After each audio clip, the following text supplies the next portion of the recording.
राम राम दोस्तो. चला मित्रांनो, इकडं आपण बघू काय हे बघा. इथं शेपू पेरलं होतं पण त्याचं गवत होऊन गेलं. हे बघा, हे शेपू आहे हे बघा. पण ते आता पाण्याने जाम करून टाकले डायरेक्ट.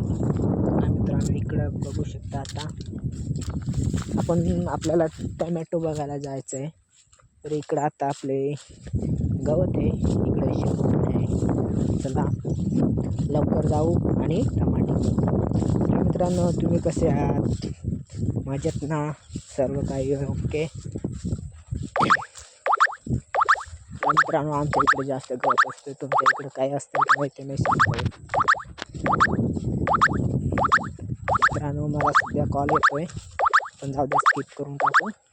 हे बघा किती गवत आहे, त्यामध्ये शेपू पण आहे.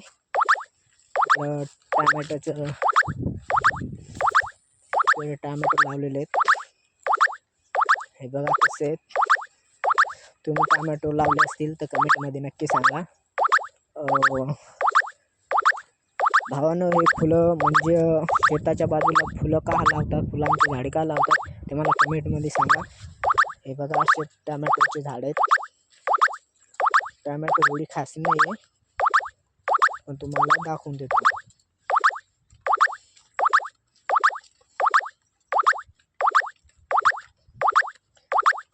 एवढे आहेत मित्रांनो. मित्रांनो, आमच्या टमाटीवर थोडंसं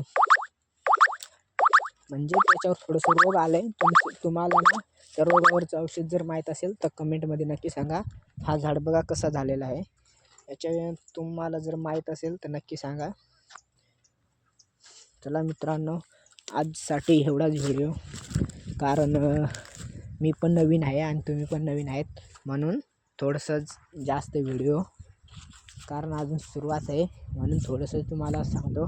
तुमचा सपोर्ट जर असेल तर मी मोठं व्हिडिओ बनवत जाईल मित्रांनो. माझ्या चॅनलवर नवीन असाल तर सबस्क्राईब करा, लाईक करा, कमेंट करा. तर मित्रांनो, मी हा काल झाड लावलेला होता, आज कसा आहे बघून घ्या. कारण हा नारळीचा झाड आहे. तुम्हाला कसा वाटला कमेंटमध्ये नक्की सांगा. मित्रांनो, अशी आमची टमॅटोचं बाग आहे. तर मित्रांनो, सपोर्ट करा. थँक्यू.